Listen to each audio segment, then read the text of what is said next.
घडीमध्ये 3 काटे असतात.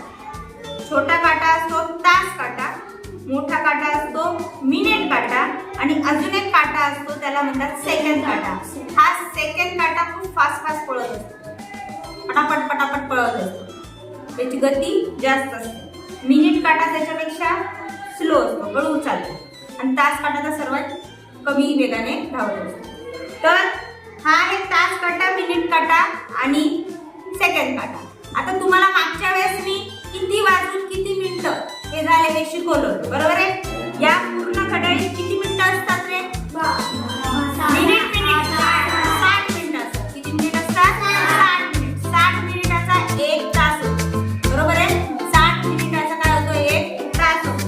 हा जो मिनिट काटा आहे हा इथून पूर्ण 12 पासून सुरू झाला, पुन्हा 12 पर्यंत जेव्हा येतो तेव्हा 1 तास पूर्ण होतो. 60 मिनिटाचा